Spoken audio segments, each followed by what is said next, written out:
Indonesia के पास इस वक्त ये जो अध्यक्षता है अब ये आधिकारिक तौर पर भारत को सौंपी जाएगी और बहुत ही महत्वपूर्ण ये दौरा प्रधानमंत्री का कहा जा रहा है। ठीक है, तो ये बहुत ही महत्वपूर्ण दृश्य आप देख रहे हैं। प्रधानमंत्री का पारंपरिक तरीके से स्वागत किया जा रहा है इंडोनेशिया की धरती, इंडोनेशिया की राजधानी बाली में, जहां पर इंडोनेशिया अब G20 की अध्यक्षता जो है वो आधिकारिक तौर पर भारत को सौंपेगा। और ऐसा पहली बार होने जा रहा है कि 3 विकासशील देशों का पहली बार ट्राइका बनेगा। इंडोनेशिया, भारत और ब्राजील अगले 3 सालों तक आप कहें, क्योंकि एक पूरा का पूरा जो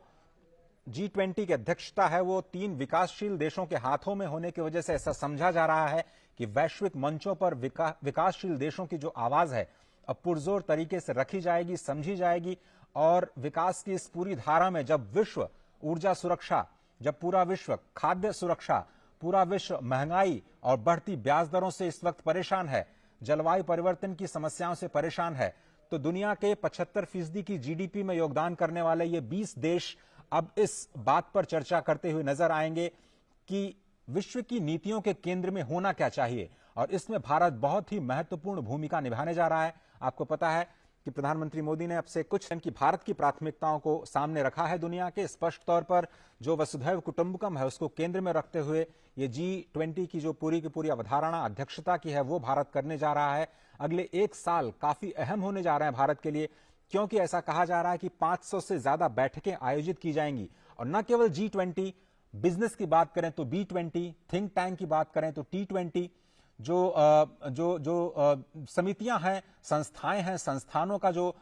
मिलन है C20 के जरिए, इस तरह से अलग अलग फोरम्स पे ये जो अलग अलग बैठकें होने जा रही हैं 500 से ज्यादा, वो बहुत ही महत्वपूर्ण है। आधिकारिक तौर पर 200 से ज्यादा बैठकें होने की उम्मीद है। और कल्मिनेशन भारत उम्मीद करेगा कि जब नवंबर 2023 में भारत में नई दिल्ली में जब इस पूरे आयोजन का अध्यक्षता की पूरे साल भर जो आयोजन किए गए हैं उसका जब समापन किया जाए तो विश्व को एक ऐसी दिशा मिले, विश्व को कुछ ऐसे समाधान मिले जो आज की जरूरतों के मद्देनजर, आज की परेशानियों को मद्देनजर विश्व को एक सही दिशा में ले जाने का काम करें। और वही कोशिश प्रधानमंत्री एक बार फिर से करते हुए नजर आएंगे जब कल और परसों ये जो इंडोनेशिया दौरा है प्रधानमंत्री का, उसके जरिए पूरे विश्व को एक बार फिर से भारत की प्राथमिकताओं के साथ भारत के विचारों को साझा करते हुए नजर आएंगे। तो ये सीधी तस्वीरें इंडोनेशिया की राजधानी बाली, जहां पर प्रधानमंत्री पहुंच चुके हैं।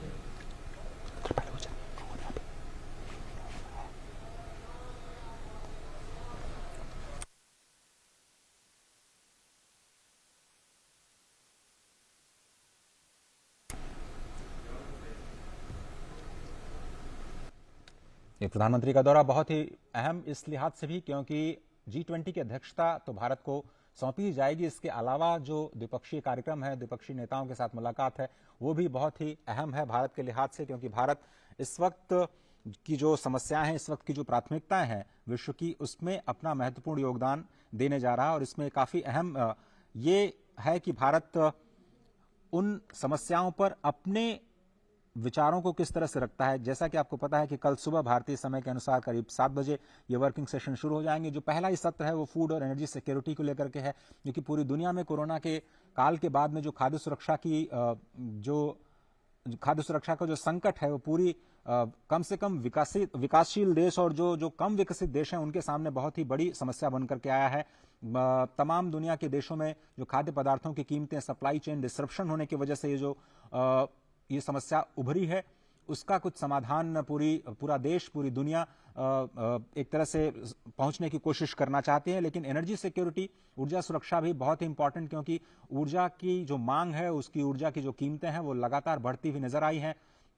इस पूरे संकट के दौरान, कोरोना संकट के दौरान, जब यूक्रेन और रूस के बीच संघर्ष के संकट के तौर पर विश्व ने ऊर्जा संकट को महसूस किया, तो आपने देखा होगा कि जो यूरोजोन है, जो अमेरिका है, वहां पर लगातार क्रूड ऑयल की कीमतें बढ़ी। क्रूड ऑयल की कीमतों में अब थोड़ी सी नरमी जरूर देखने को मिली है, लेकिन अभी भी ऊर्जा सुरक्षा जो है वो बहुत बड़ा मुद्दा है। 2030 तक अगर कार्बन फुटप्रिंट को सभी देशों को मिलकर के एक साथ कम करना है, तो कैसे ये सारे के सारे जो 20 प्रमुख देश हैं वो कैसे एक राय, एक मंच